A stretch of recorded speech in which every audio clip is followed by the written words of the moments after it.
All right, Rod, we're going to begin, though, with the countdown to tomorrow's Michigan primary and what voters can expect as we cast our ballots in the midst of a pandemic. Good to have you with us this Monday at 5. There are a lot of major issues on tomorrow's ballots, big races. A lot of voters already know about it because they've already mailed their ballots in. Yeah, let's take a look at some of the big races now. In Oakland County, there's a heated primary for county executive.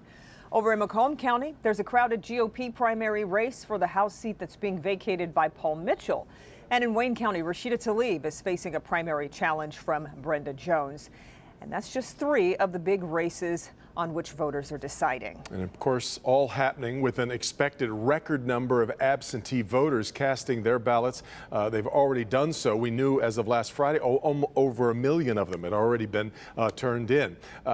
Consumer investigator Hank Winchester looking into a very unusual primary election. He's live in Royal Oak. Hank? Yeah, Devin, I would say this one's going to be very different from primaries of the past. And the main reason, all those absentee voters you mentioned, I mean, this box here has been nonstop activity throughout the day. People coming, putting that absentee ballot in, the clerk coming out every few hours, clearing them out. Tomorrow is going to be very interesting. A steady stream of people today making sure their voice is heard in this year's primary. Primary election day will be unlike any other in Michigan's history. And the one reason, the sheer volume of people who will be voting absentee. People like Mark Center, who today is handing in his absentee ballot in downtown Royal Oak. Well, it's kind of mixed emotions, right? Mark, like many, feeling a bit disconnected from the process this year, not being in the voting booth, not being surrounded by others who are voting, wondering if his vote will really be counted. It's a little bit scary because, you know, you can see when you submit your thing automated, hey, it's done. I can't see that here. The fact is that while absentee voting has been an option for many years, the coronavirus pandemic has created a big spike in requests this year. Let's take a look at the numbers. In Michigan, there are roughly 7.7 million registered voters. Roughly over 2 million requested absentee ballots for this primary.